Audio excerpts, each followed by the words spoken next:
पूज्य पिताजी महाराज के गुरुदेव अनंत श्री विभूषित श्री रामानुज प्रपन्नाचार्य गुरु जी, मैं तो 6 महीने का था उस समय गुरु जी चले गए।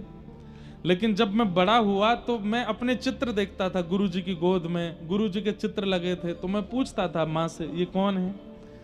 तो सब पिताजी रोज उनको प्रणाम करते थे, मुझे भी करवाते थे, बोले हमारे गुरु जी। तो मैं पूछता था गुरु जी कहाँ हैं। तो उस समय VCR चलती थी, तो हमारे पिताजी गुरु जी की क्लिप्स दिखाते थे और उनके अंतिम संस्कार का भी क्लिप था, वो भी दिखाया।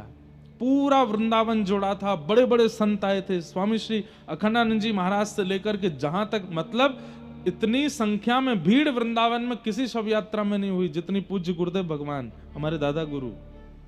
तो पूरा उसका वीडियो क्लिप दिखाते। तो जब गुरु जी को हमने ऐसे अर्थी पर देखा तो माँ बोलती कि ये सो रहे हैं। मैं कहा माँ ये क्या कर रहे हैं, वो सो रहे हैं। अचानक से एक दिन वो जब अंतिम संस्कार का वीडियो आता तो माँ बंद कर देती थी। एक दिन मैंने वो देख लिया और जब हमने देखा हमारे गुरुजी ने ही, हमारे पूज्य पिताजी गुरुदेव भगवान ने ही पूज्य गुरुदेव का संस्कार किया। अब ये भी एक बात पता नहीं आज कैसे मन में आ गई अपने आप, बहुत पहली बार ही बता रहा हूँ। हमारे पूज्य पिताजी बीच वाले भाई हैं।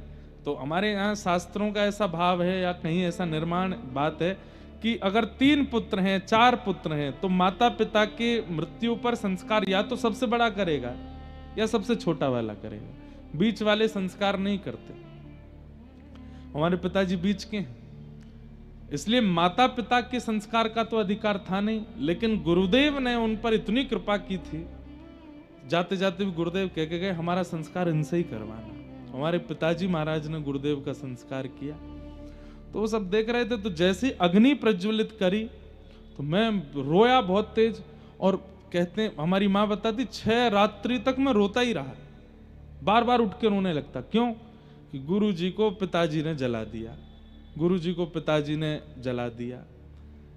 बाद में जाकर के फिर जब बड़े हुए तब पता चला कि ये तो संसार का नियम है, ये तो ऐसा है वैसा है। तब